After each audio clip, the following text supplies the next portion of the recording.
Then secondarily, I think one of the biggest challenges is making sure that you're telling the story. As I mentioned before, six PR persons to every that PR professionals to every one reporter means you better know your story. You know, you better have a tight story that they're going to be interested in, and that's a challenge because what we have to do as PR professionals is blend what the client wants to say with what the reporter wants to hear, right? And it's not always the same thing. So we always tell our clients that what you need to do is make your story, make your product your, and service, make your company relatable.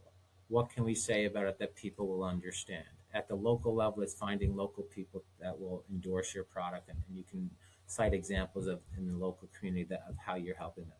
On a national stage, if it's a consumer, it's the same principle. You want to have stories to tell, and it's our job to come up with those stories. Sometimes it's more difficult than others, and sometimes the reporter's not interested at that time. So I think that's actually one of the biggest challenges we have right now.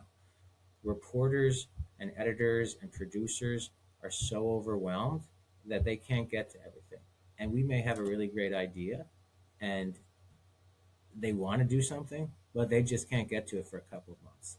So I think one of the learning lessons for executives or marketing professionals or brand at the brand level is patience from a PR perspective, which is a hard thing to have in this market, right? But patience. It can take a while to get those results.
I was just going to say because you mentioned AI, and that's something that's popped up a lot for everybody, since we all know that.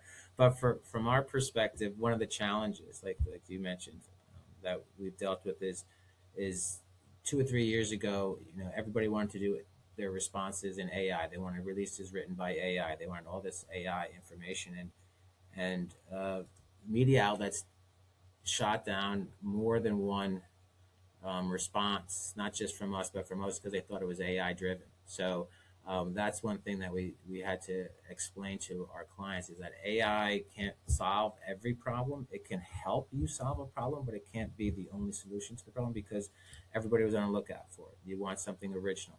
And then AI generating videos and images and things of that nature that people want to use that for social media. And there's a time and a place for those things, but you have to have an understanding of when those opportunities are, and that's something that we're going through right now as an agency, and I think a lot of marketing professionals are going through it as well. So where's the line as to when you can use AI, and when you need to really just focus on the traditional pillars that have worked for decades.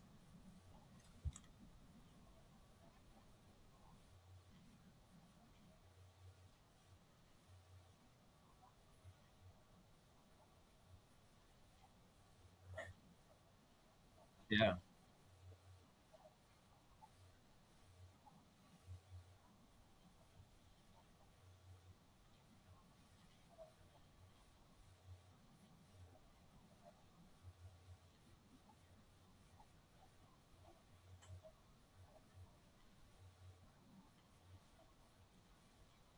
it's authenticity is critical. I just read something, some stats from LinkedIn that basically said AI generated content and very generic responses are just LinkedIn is burying them. They get no engagement.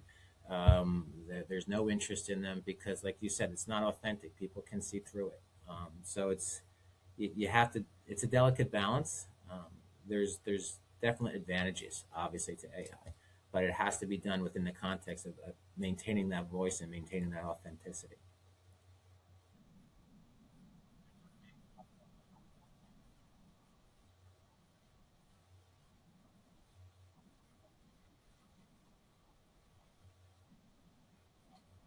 I appreciate it as well, Michael.